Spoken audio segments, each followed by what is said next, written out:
And welcome to the YourLiveEvent.com Coaches Show. I'm Chase Miller, as presented to you by the Hillsboro Economic Development Corporation, and welcome to the month of October. As we get you set, we'll hear from Garritt Irey of Ellendale, Edgeley, Kulm football, as the Thunder are tied for first with four other teams in Region 1 football after picking up a win on Friday night over the Lisbon Broncos. We'll also hear from Bryan, Strand, as Barnesville football just keeps on humming along as they have done in recent years on the Minnesota side. We'll hear from Amy Lyons from the Lisbon Volleyball program and Katie Staebler from Hillsboro Central Volleyball after the Burros' thrilling five-set victory last night over Maple River. From there, Crysta Blake from River-Backus Volleyball will be joining us. We'll get to our senior spotlight and our crowning moments as well. That and more to come here on the YourLiveEvent.com Coaches Show.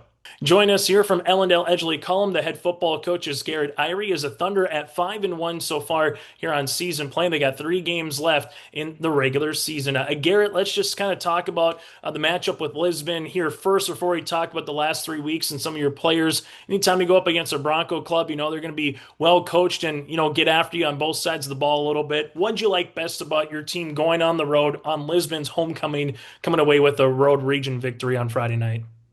Well, it's like you said, anytime you can come away with a victory on the road in our region, you feel pretty fortunate about it. Just excited about the way our kids, stepped to the challenge.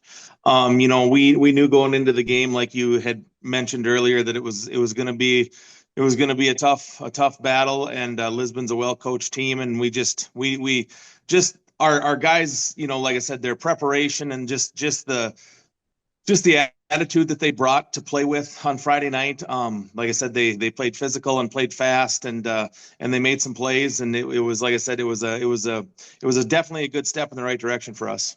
What's one thing, a Trader characteristic that best describes his football team? Obviously, there's a couple weeks left. You're jockeying for playoff position. You and 6 teams are within one game of what the region is right now. If the playoffs, started today as an example, Garritt. But what's one thing you really like, or what's a trait that best describes his club so far to this time as we turn the calendar over to October? The biggest thing that I've seen with this group that we're excited about is that they're pretty consistent in their approach and their mindset. That's something we've worked on since we took this thing over 4 years ago, of just bringing a consistent work ethic to practice with us each day, and setting getting a standard set and then living to that standard every day. It doesn't matter what we're doing, whether we're watching film, whether we're lifting weights, whether we're practicing, or whether we're playing on Friday night. The standard is the standard, and we talk about that a lot with our guys, and they've done a good job of buying in. So I'd have to say, one of our biggest strengths has been our just consistent, persevering approach to how we're preparing and trying to get ready for these tough games on Friday nights. Yeah, this coming Friday, you have Valley City and Kulm, and then you also have games with Northern Cass and Oaks to finish out the regular season here, Garritt. So biggest thing is what then going forward to trying to finish on a high note, try to get to the playoffs, and just kind of seeing what each week of football provides for the Thunder here over the next 3 weeks. Well, the biggest thing for us, and we talk to the guys all the time about it, is that today's Monday, and we need to attack Monday like it's Monday, and tomorrow's Tuesday, and we attack it like it's Tuesday. Today's not Friday night. Today is not next week. It's today. And let's just worry about today. Let's get better today. Let's focus on the things that we need to improve on. Let's address the things that we need to continue to work at. And let's just, like I said, try to get better every day. That's kind of been our approach since we took this thing over in day one. And it probably sounds pretty cliche, but it's something that we really take a lot of pride on, and focusing is that we're not looking at the next step. We're not looking at the next opponent. Right now, it's Valley City. And like I said, I know they're going to bring a big offensive line and a really talented running back, and they got some good coaches there. And it's like I said, we're going to have to, each week in this region, you got to be ready to play. Yeah, you got to just worry about the 24 hours, so to speak, that are in front of you, Garritt. And let's talk about that region, because you came into the year, a lot of coaches said it just kind of feels like every Friday night you're not sure what you're going to get. And that's a good thing, because going into it in previous years, you've had Kindred and Central Cass, which you probably could pen in as 2 teams that's going to make the playoffs. And you kind of had, 6 other teams vying for 2 spots. This year, really wide open, Garrett. And we're seeing that on Friday nights, teams winning, teams losing, home games, road games, a lot of close Hmm. contests. So just from your perspective, midway through now, Region 1 play, where the Thunder are 3-1, part of that, one of four teams tied for first as it stands right now. What's your just kind of assessment on what the new quote unquote Region 1 is here this season? You hit the nail on the head when you said wide open, because that couldn't explain it better. Like I said, everybody that's vying for a playoff spot has seemed to have beat somebody or lost to somebody. And we're in the exact same boat as everyone else. One thing we talked to the guys about is all we can worry about right now is what do we have this week and what's our plan for Friday night, because at the end of the day, it's got to just be one step at a time, one game at a time, one play at a time. And like I said, it's boring and it's cliche, but like I said, it's a big part of what we're doing down here. So. As you get ready moving forward here for Valley City, let's talk about some guys. Obviously, a lot of people will talk about Ivan Caruth, just what he's done in the past and what he's currently done as well. Just kind of what have you seen from his perspective, growing, maturing, every year as a head coach here, Garrett? Yeah, no, Ivan's definitely a kid that our whole team looks to kind of help set the tone and get us started. He's always been a physical runner for us, and it's kind of an odd combination, but he plays tailback and defensive tackle for us. So it's definitely not something that you traditionally are used to seeing.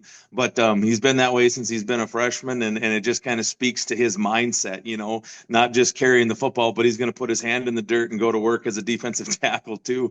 Like I said, I think that just kind of speaks to the overall attitude of our kids. Like I said, they're going to do what they're asked of, and try to do their job to the best of their ability. And like I said, we just taking it a play at a time. Sometimes you're fortunate where you get, 10, 15 seniors. Other years, you maybe get five, and you're kind of on the ladder this year here, Garrett. But every senior class brings something unique to the table in terms of what they want to leave for future teams moving forward and what they obviously want to provide one last, song and dance, so to speak, their senior year. So what is the seniors just kind of built in to where you've kind of taken over the program to where they are now? And also, what do you think the tradition that they're leaving behind for future players here in this Thunder program? This group of seniors is special to me in the fact that they were my first freshman class when I started 4 years ago. So this is my first group to go with me, freshman to senior year. I'm very proud of the five seniors that we have. I mean, these guys, like I said, they've been there every day since I started on day one 4 years ago, and have done everything we've asked of them. So like I said, the biggest thing, is as you're establishing a program and you're establishing traditions and standards, the kids really buy into those things sometimes, and I've been fortunate with this group to buy in. So those upperclassmen, they help pass that down, to the freshmen coming in, the eighth graders, that we have coming up, and we try to include our junior high on things as much as we can. They're on the sidelines with us on Friday night, and we practice. At the same time on the same field. I mean, not necessarily together, but we travel together, to our different practice facilities and whatnot. So I think it's just as much of a challenge as the three school co-op can be. I think there's been some positives in that, and that, like I said, the long bus trips, the all the time that we're spending together to make this happen. I think it helps bond these kids and kind of helps them understand that, hey, this is the standard that we talk about all the time. And this is a standard that we try to live to and play to every day. So. Maybe you already answered this, Garrett, but I'll ask it this way. If someone has never watched the Thunder this particular year and they're going to watch you on a Friday night, listen to a game on the radio, watch it on your live event, we've been fortunate enough to have you a couple times with just how the region plays out on YLE. What's one thing you want folks to take away from watching the Thunder win, lose, or draw on a Friday night watching your program for 4 quarters of football? Our hope, number one, would be that, people watching us, say that we're playing the game the right way. Obviously, things happen, but we definitely try to preach everything between the whistles. We don't need any of that extracurricular crap, none of the cheap stuff. Obviously, things happen in football, but it's definitely something that we try to make an emphasis of. We try to be very disciplined defensively, and do our job. I'd hope people would watch us and say, that's a physical football team. Those guys, they kind of cherish just doing their job and doing it to the best of their ability. And then they could tell that those guys are excited to play the game together. We talk a lot with our guys just about how lucky we are to be a part of a group like this that's had some success and is got things going in the right direction, and just that not everyone gets to experience seasons like this, and that we can't take it for granted, and that we got to be appreciative of it. So I would hope people watching us from the outside for the first time would just think that this is a physical football team. They block well, they tackle well, they do the little things well, and they look like they have a lot of fun playing the game together. Final thing for me, Garrett, just going back through Thunder football, you mentioned success 2016 to 2018, the playoff runs, the making it to the Dakota Bowls. We've seen that success get a little bit better the last couple of years as well. 5 wins in 2023, 7 wins, a playoff appearance last year, and right now, again, 4-1. Just what do you think is something about the coaching staff, the program? Can you just put one thing, I guess, so to speak, in the tool chest that you can bring out and say, here's the reason why we're getting to maybe what that 2016 to 2018, kind of run was, where you have playoff experience? Is it a playoff game last year, getting that taste in the program mouth and understanding what it takes to get back to that, this year? Is there any one particular area that you can say, here's the reason why we're finding that success? I think if we had to pinpoint it to one thing, I would just have to say it's just consistency. I feel like we've been very fortunate in that we've had a consistent staff in all 4 years that I've been here. We haven't had any turnover with the coaching staff. The group of kids that came out as freshmen and then sophomores and juniors, they've been coming out each and every year. So we're getting the guys to continuously come back out. And then, one thing we talk to the kids about, is success is hard. I mean, there's nothing easy about being successful. And I think a big component of the reason, why success is so hard is you have to be consistent. You have to be consistent in your preparation. You have to be consistent in your practice habits, your lifting, and it's a grind. This is, like I said, we were fortunate enough to have a very similar group like this back in 2016, and they kind of embodied that same ideal. And I feel like this group has kind of picked up the reins with that and kind of ran with it as well. And I would have to say, if I could pinpoint one thing for us, it's just been the consistent approach over these last 4 years to meet that standard, like I talked about earlier. Hey, Garrett, thanks so much for your time. Best of luck against the Highlanders and throughout the rest of the regular season here for Thunder football. Hey, thank you for having me on. Have a good day. That again, Ellendale Edgeley Kulm head football coach Garrett Irey with us here on the YourLiveEvent.com Coaches Show. Hillsboro Economic Development Committee supports businesses in the Hillsboro community in the form of loans and grants. Experience Hillsboro. There's more at 104. Welcome back to the YourLiveEvent.com Coaches Show, brought to you by the Hillsboro Economic Development Corporation. I'm Joe Lancello speaking with Bryan Strand, the coach of the Barnesville Trojans. Bryan, how's your season been going so far? Not too bad. We're 4-1 right now, and had some pretty good games. We can't seem to stay healthy, get everybody at the exact same time. But besides that, it hasn't been too bad. Yeah, you've had a couple of close games the last couple of weeks with Holly and I think it was Perham last week. Yep. Talk about the injuries that you had. Yeah, we Connor Clemeen kind of got dropped down on. It was after a play against Perham the other night. Play was whistled dead, and the kid just came down on him and broke one of his ribs. So he's gonna be out for the next 2 to 3 weeks, which is kind of a big loss. Eli Amundsen twisted his ankle up, or actually did something to his foot, not his ankle. Hurt his foot in the game, but he's doing rehab throughout the week, so hopefully we get him back by Friday. Jack Martin has been out. He was a starting linebacker and guard. He's been out with bad ankle, so hopefully we get him back this week. Especially now, we got 2 of our toughest games coming up here against Staples and against DGF. So we kind of need to get back to being healthy. And I know you had a lot of seniors graduate on the offensive side, and especially in the line, I think there were 3 kids. Yep. Yeah, that's kind of the biggest. We got most of our backs back. We lost Gannon Bullgreen to graduation, but we had all 3 starting tailbacks back. Jake, who's our quarterback this year, he was starting fullback last year, but then in the section final and state game, he was a starting quarterback. So basically we returned a lot of our experience in the backfield. It's been an adventure with the offensive line so far this year. They just kind of got to start figuring some stuff out. They're plenty big and physical. We just kind of need to put everything together. How have things been going for you defensively? I thought we haven't had the same starting lineup in any game so far. So, we've been getting decent leads, but we give up those leads late in the game against Holly. I think we were up 38-14, and this kind of started relaxing a little bit. Made that a much closer game than we would have liked. Again, we were up 20-6 on Perham last week. We ended up winning 20-13. So we just kind of got to keep putting the foot on the gas and being aggressive, I would say, is probably the biggest thing. What areas have you been happiest with this season? A group of kids is great. I mean, they're just it's a fun group to coach. A lot of really nice kids. So they've taken the coaching very well. We just have to start seeing the progress on the field. And you mentioned a couple of really big games, Staples, Motley. That's a home game, if I remember right. Yeah. And then the rivals with DGF the following week. Yeah, back-to-back tough games. And then we finish the season off at home against War Road on that Wednesday night. So, it's a tough ending. This is probably the toughest schedule we've had in quite some time. So, we're trying to get through healthy because I still think that we should be favored in our section.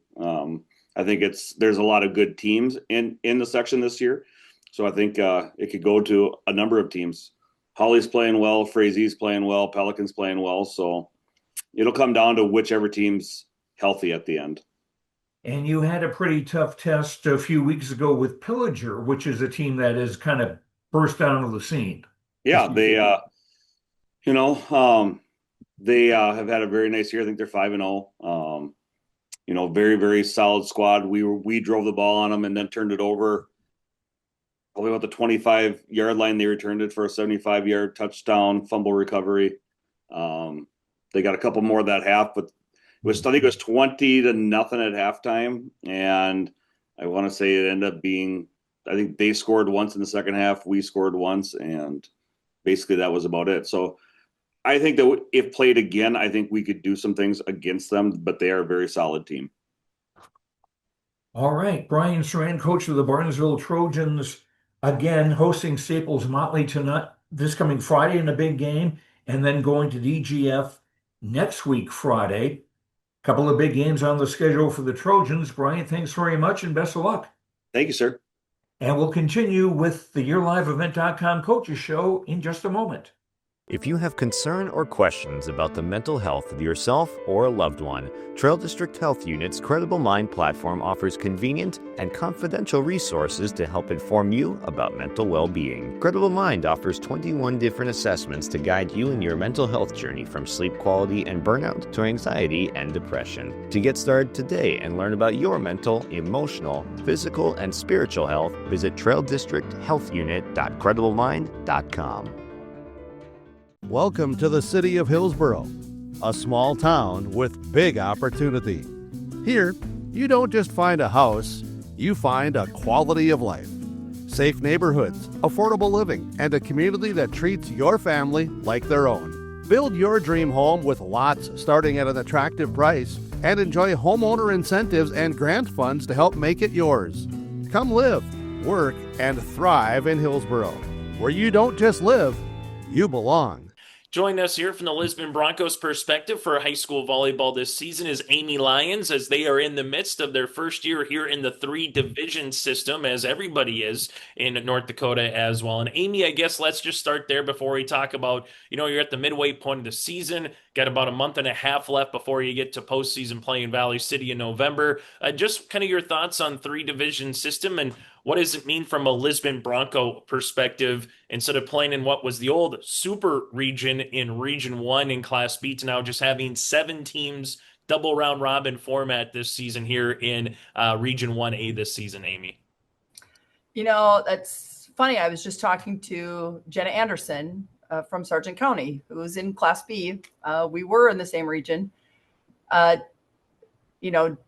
we played them last week, and it's I guess knowing that what I was coming into and that we were going to be in Class A, well, honestly, for us, the only difference is we've got Wapton and Valley City in here too. We still have all of the powerhouses in here, which is great competition. Like if it, it's not, it is what it is. We're not going to complain that we get to compete against great programs that hopefully we can start emulating and surpassing at some point too. But it's great competition, and we've embraced it, I guess. I thought we haven't done the double yet. So, we've only, we've got Northern Cass now and I think then we'll start doing our double matches. So it's great. We had done all of these scouting things the last time around when I was coaching. And now we get to use them during the season. So and then like with your live event and, we can, and our huddle and stuff, we can watch some matches and then try to tweak some things so that you're familiar with those teams because you've already seen them. You've already played them. I don't know if it's going to be kind of like wrestling where you see each other so much that you know each other so well. Some of those kids, like from our region for wrestlers, they see each other 5-6 times. Obviously we're not getting that, but so that'll be interesting. I'll maybe answer that question after we play them each twice. And to your point with that, Amy, I mean, whether it's playing each other twice in the season, 3 times in a regional, you could see them a 4th time, depending on the matchups at state. You could see them a 4th time, maybe in the Lisbon Enderlin invite, or you go to another invitational. So Yep. From that perspective, you will have a lot of familiarity. I guess from a coach, is that good or bad compared to the old Class B days where you played each other once, maybe twice if you got into a tournament and you got to the same gold or silver bracket, and then a 3rd time was, in the regions, which that felt like a lot. Now you're going to see someone 3 times probably no matter what, maybe a 4th and a 5th. So how do you utilize that as a coach, I guess, to your advantage if you can? So actually, we've been continually trying to figure out what is our best combination. And we've already brought up teams that we've played. And I think, maybe, again, ask me this later, but I think, we're already thinking, oh, no, we have to have a better block for this person. We have to, move better for this. Like, we need to tweak our defense for this. And kind of how fun that you keep that so, I don't know, kind of keep kids on their toes. They don't get complacent because you can have different defenses for different teams. And so being able to teach kids that all season long and not just doing the same thing, like, no, that doesn't work against this team. We've got to work on this for that. Yeah. So, I mean, that'll be fun to continue to, and, I've talked to you about that before of that our goal. I mean, we are continually getting better. Our volleyball IQ is getting better. And so I think that should elevate it to another level, being able to tweak how we play against different teams that we've seen before. And just this week alone, you have a lot of volleyball, Valley City, Northern Cass. You have the Lisbon Enderlin invite here this weekend as well, Amy. So let's just talk about for fans who can come on out to either whether Lisbon or Enderlin, see what the pool play is, and then kind of go from their respective school districts after that throughout the course of that Saturday. What can fans just expect coming to a tournament where you get a lot of volleyball in a short amount of time here between Lisbon and Enderlin? Yeah. So we, again, I don't know how they ran the format last year, but we've got 10 teams at each school, and we're going to do 2 pools of 5. So there's going to be a lot of volleyball played, and then you get to do that tournament. So, these teams are going to get possibly 6 matches, some 7. you're going to be able to work out a lot of kinks in this midpoint of the season where you're just maybe like us trying to find maybe a new or a different combination that's going to elevate your play.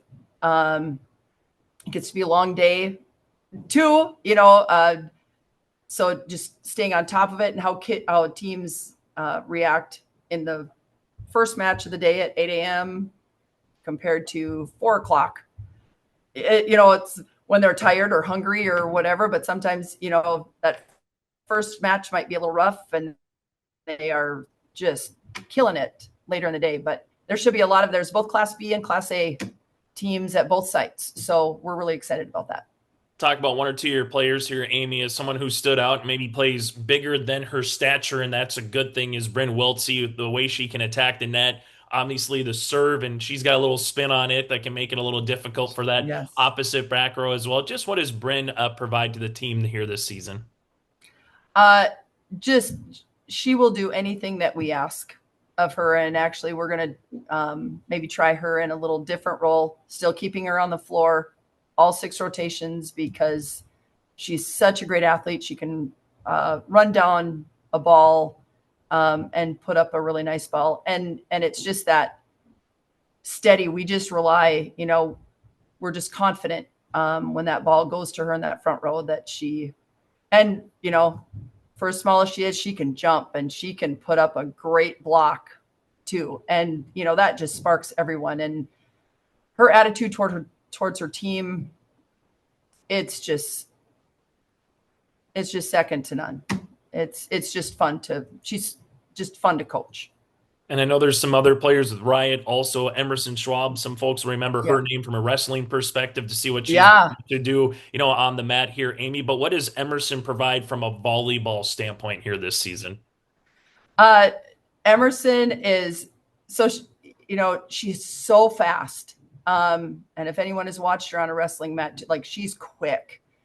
And she had said to me the other day, she goes, "Mrs. Lyons, I watched myself and I don't know what my feet are doing." And I go, "Yeah, they're just going so fast, and she is really starting to see the court more. She again has great hops, and she, puts up a good block for us to at least slow down a ball. But she's really working at trying to find those open spots, not just hitting to hit the ball over, really trying to be more selective in her shots. And she's working hard at that. Yeah. And then along with Riot too. I mean, she had said, I had just talked to our team this week about, what a great leader Riot was, because she recognized in herself, she's like, I think the best I can give is 3 rotations. I can be like front row or I can be back row. Look, and whatever you need me to do, I'll do. But I think I just need to, I can give it my all for 3 rotations. And then she needs a break. And so, what a great attitude and, team leader. I had said to our kids she would do whatever we need her to do. Even when she's killing the ball, if you don't need me there, I'll play the back row. And so, yeah, just great attitudes. Final thing that I have, Amy, and it's always an interesting question with cross-sport athletes, like we talked about Emerson. Obviously, folks will remember Riot from a basketball perspective. Then you have runners, whether it's track and field, some are dual sport right now, whether it's girls golf or maybe a little bit when it comes to cross country as well. So what does volleyball do you think, to provide someone like an Emerson when it gets to a wrestling season, or someone once it gets to a basketball season? How do you think volleyball skills can translate into some other sports here throughout the course of the year? So we talk to the kids about being multi-sport athletes. We've got Ellery Quall in cross country right now. And then Brindley Differding, who is a standout in track too, and plays basketball too, and does a good job there too. And we have multiple, most of our kids are playing multiple sports. And I said, you just can't work on footwork enough. A lot of things that we do, we're trying to have quick feet, but balanced body control so you can get up and get that rebound. For throwing in track. And we try to work on, I don't know if we can speed up Brindley Differding's feet because they're so fast anyway, but we do, we're working on our agility and our plyos. And I said, this helps you. And those other sports help are a great asset to volleyball too. So if volleyball is your number one, doing track or wrestling or basketball, do all of the things while you're kids, but because that's going to carry over in your other sports. That footwork is just so important, and just their balance, and that carries over in all sports. Yeah, Amy, thank you so much for your time. Best of luck here tomorrow night against Northern Cass and throughout the rest of the season. Thanks so much, Chase. That again, Amy Lyons here from the Lisbon Broncos. We'll continue with more here on the YourLiveEvent.com Coaches Show.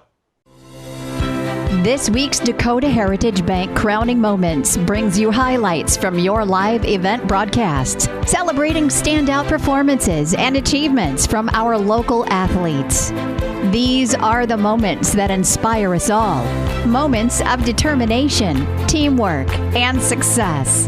Dakota Heritage Bank, helping dreams come true. Sharing our heritage, sharing our future. Could see some serving here. Severson, her serve. Madsen to Nelson. Top side here. It's going to be Smith with the big swing. Dug up in the back row. Now it's going to be Engel. She'll swing it as well. Engel, Johnson, now free ball over by Auden for the Cougars. Raiders attack. They'll push it deep on two. Cougars recover it. Pass it up. Engel to Severson. The triple block doesn't matter. There's the kill. 44 and a cover 3. They'll roll out right side, looking for room to chuck it deep down that far side. It's up. It's a jump ball. It's caught. Wow.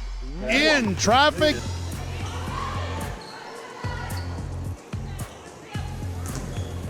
Gorilla block. Wortman is not able to get it to set down and get the point. Here's the Bulldogs. Ding goes up with the attack and sets it straight down the middle of the point. And another ace. There on the bottom of your screen as they go to shape left side. It's intercepted by Brogdon. He's got a chance on the left side. He gets a block from Mitchell to the 10, to the 5, and down to the 2. Navy blue with the gray numbers here tonight. Bulldogs on the back of their jerseys. They're going to go to the far side there. There's Kadoon taking her first swing of the night and getting her first kill of the night. Burrows sneak up with the blitz coming here, and it's handed off. Stonewalled in the backfield. Maynard. Chase Hafley with the stop. Central Cass going to try to go quick. As Kegley back to pass, he's got a man in stride at the 50. That is Wixo down the sideline. No one to beat. He's into the end zone. Touchdown. 75 yards. Throwback as they're going to go with the lineman pitch play, and it's into the end zone for a touchdown. Evan Wiersma. The hook and ladder to Evan Wiersma for the touchdown. Thunder taking the head-to-head tiebreaker. Leszek after play action rolling out, looking, nothing there. Holds on to it, then he somehow gets away to the left side. Still alive, now he's going to throw back across his body. It's caught down by Hafley, trying to make a man miss. He'll rumble in for the score. Risky, another senior, goes back court to Johnson. Griggs Midkota sends it across, and Johnson with the power kill.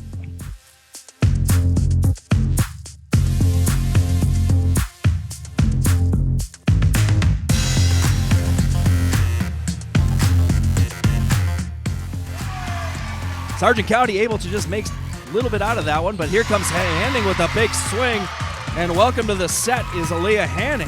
One receiver to the right, and it looks like the ball is loose, and it's still loose, and picked up by the running back, runs around to the far side, and gets in for a touchdown. Rosendahl. Man in motion, handed off to Brody Lutka. Lutka with a hard run, and he's still on his feet. He broke free. Lutka's off to the races. 30, 25, 20, 15, 10. Brody Lutka, gone. Lutka, 65 yards. But the Raiders, 5 guys right around the box. So they will try to run the Statue of Liberty play. Now Anger will throw it down the field on a broken play. Has a man at the 10-5 end zone. Touchdown, Thunder. Aiden Johnson for 40 yards and a house call. Relenable serve. Brokenhoffen out of the left side, getting a kill. Here's Haley Free with a short serve. Big swing from Ava Hayes, dug out by the Falcons. Carlson returns fire, but it's blocked at the net. Falcons again. Carlson blocked, keeps it up, tipped over to Card. Messelt blocked back by Illies. Illies again. That's got to be 4 blocks on this possession for Foston. They rescue it from the net. Park lobs it over. Greyhounds a chance to get something here. They go to the middle, but that one's blocked. It's a block party. Claire into the middle. Ganger set outside. McIntosh right-handed swing, but Snowden with the dig. Viakuski has to play it. Another chance for Ellie over the double block. A strong attempt by the Spartans, and they get it over on the second. Ganger one more time. McIntosh third time. Yes is the charm. Looking to do so on their opening drive. Weston Anger, they send 5 in the pattern. They'll throw it down the field. This one is going to be caught into the end zone. Touchdown, Aiden Johnson.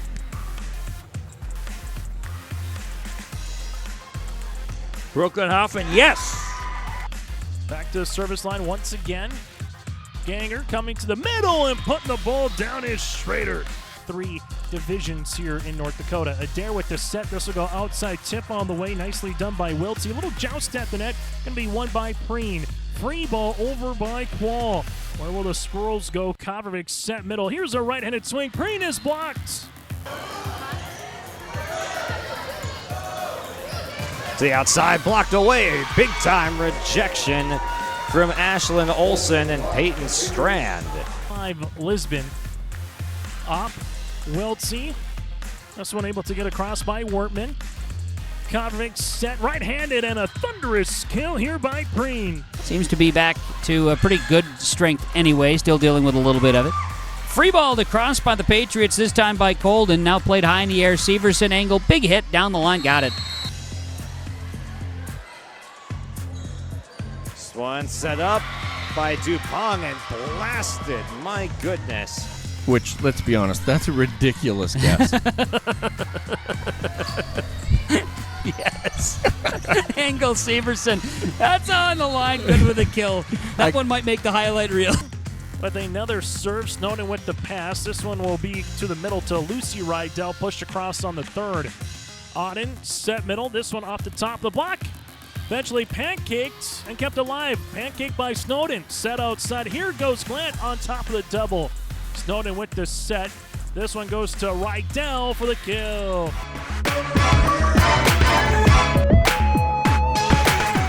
Don't be fooled by that beat-up old cap.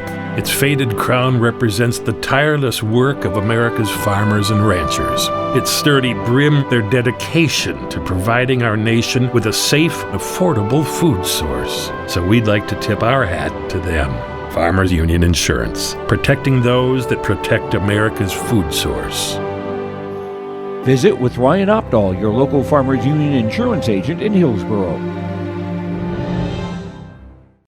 Stay up to date all year long with your live event from our social platforms with X, Facebook, and YouTube. From the latest coaches show to watch game broadcasts back on demand from earlier in the season. Search your live event on YouTube and hit subscribe. Outside the three-point arc. Pick and pop here with Spaeth into the left side corner. 3, good. For the complete and most up-to-date schedule throughout the year, head to our website at yourliveevent.com. For the YourLiveEvent.com Coaches Show, we are joined this week by Crysta Blake, head volleyball coach for the Pine River-Backus Tigers. Of course, Crysta, we've been having a ball covering the Tigers as we always do on YourLiveEvent.com. Thank you for coming on the Coaches Show to give us an update on how the season is going on. I'm excited to be here. Your first year as head coach, and it's crazy. I mean, we're heading into October, and the seasons are winding down. You're sitting at 14-9. This is your first year as head coach. With your volleyball experience, Crysta, take us through your expectations coming into the year as a head coach and kind of where where do you feel things are right now at this point of the year?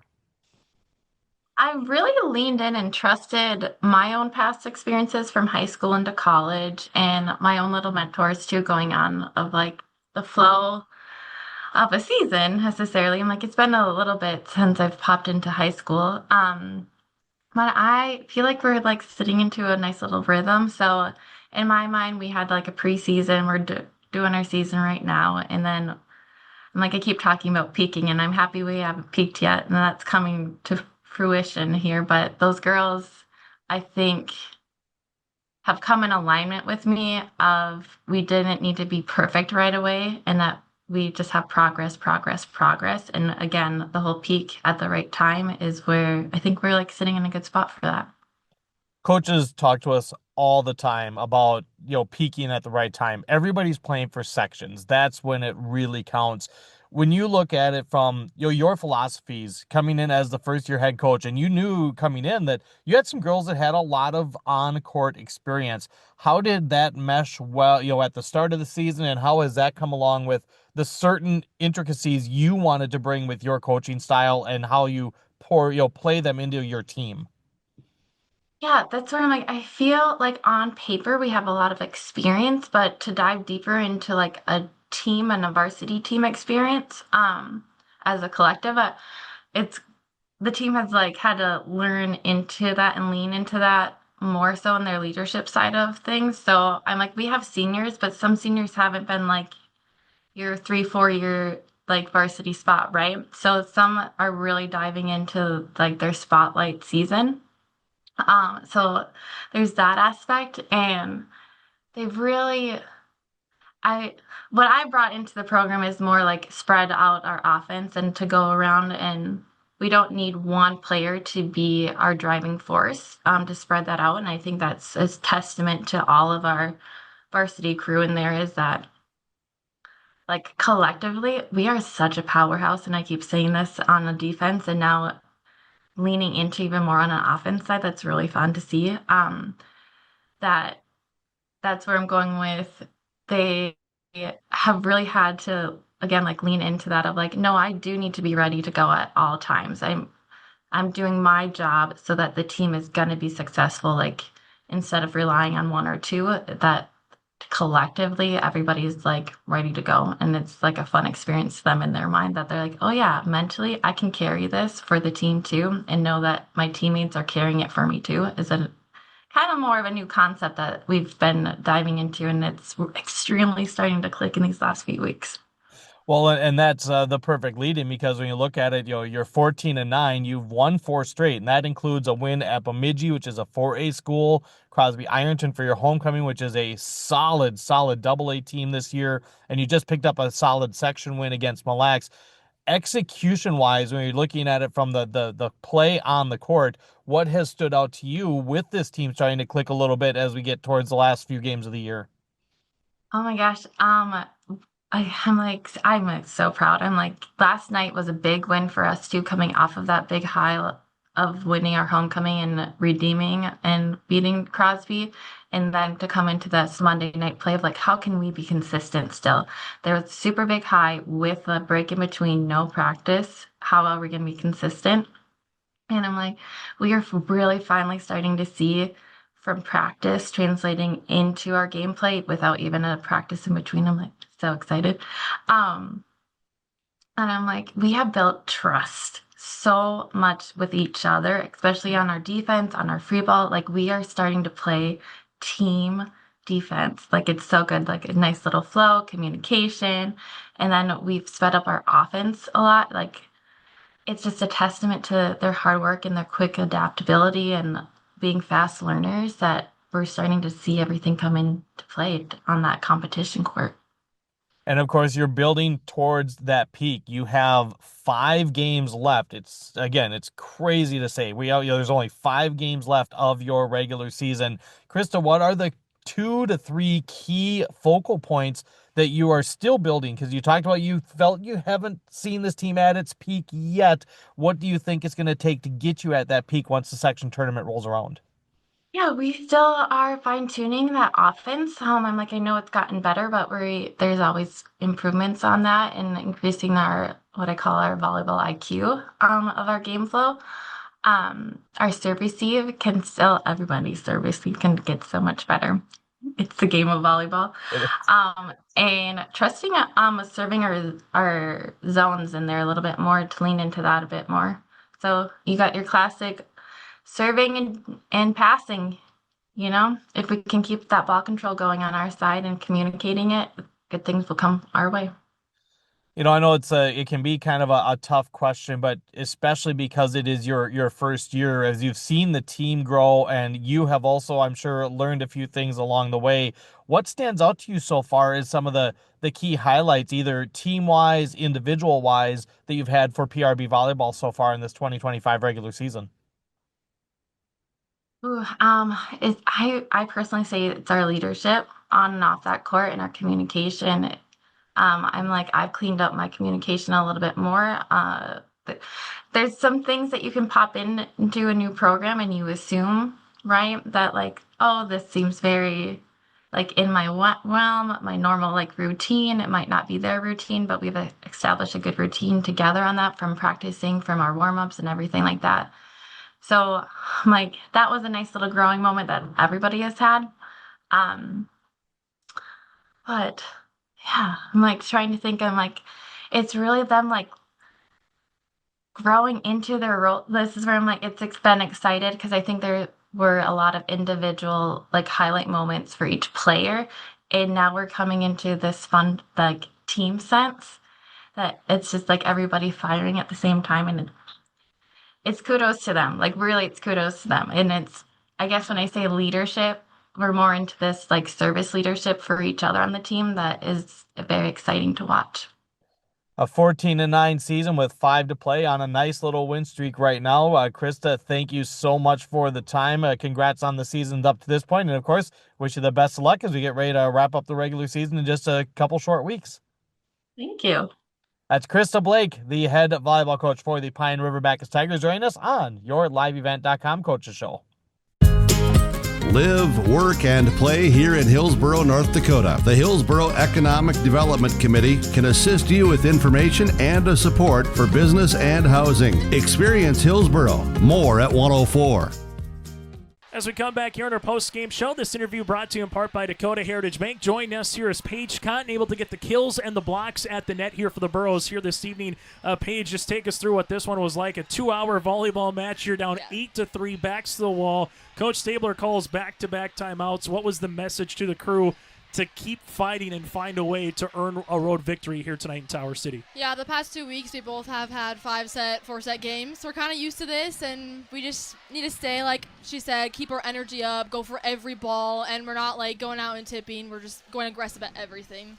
What do you hope to take in a very busy week of volleyball as you got a really good Carrington club on Thursday and make your traveling shoes to Des Lacs, Burlington, and get to see some really good clubs there as well? What's the one thing you hope to take from this match moving forward for this Borough club? I think this match just gave us a lot of confidence. Like you said, coming down from 8, that's kind of a little bit of a gap, but I think this just kind of proved that we can go out there and finish sets, and we need that a lot. Balanced attack here tonight from yourself. Also able to see Paityn Olson, able to see Emerson Aarons, able to see Brill obviously got things going. When you can get a balanced attack, what does that do for this club moving forward here, Paige? I think just being consistent with all of our hits, again, just gives us way more confidence to go out there and hit it.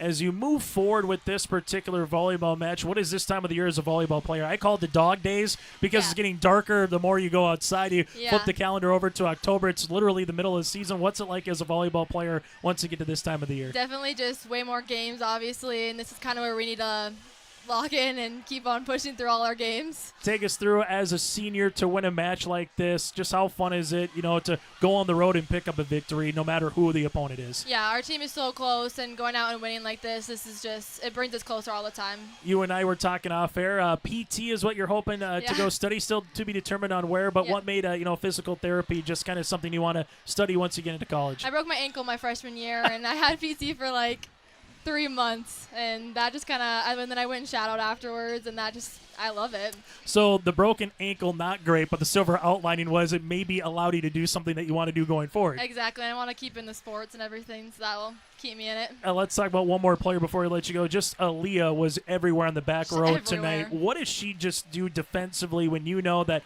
the ball more times than not is going to be coming towards the net on a dig? She's just, I know she's always there, and that's great for me. I'm going to go try and get that block, but I know she's there to cover me if I'm not. Hey, Paige, congratulations on the win, and best of luck moving forward. Okay, thank you. And Paige Cotton with us here for the Burros. We'll take a quick break, and we'll hear from the head coach, Katie Staebler. That is next. As we continue now and go from the player to the coach, joining us here from the Burros perspective is Katie Staebler. Katie, before we talk about some of the players, you're down 8-3 in the 5th set. You take back-to-back timeouts after the ace.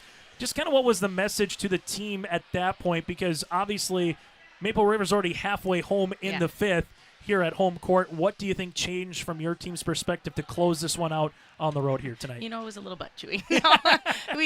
we came out of that timeout. I feel like we're pumped that first time out, and we're ready to go, and then we let that ball drop on a serve and a receive, and I was like, no, time out, get back in here, you know, and I talked about how we have to have that effort that we want to go get. They're not going to give us the ball. They have the energy right now. They have the momentum, and so we have to do those little things out there, and the lack of hustle isn't doing those little things, and so kind of did a little bit chewing, and those girls, it was great to see them respond to that so well and go out there and go do those little things. I thought we played scrappy, we played smart, and we played aggressive. Let's talk about a couple of your players.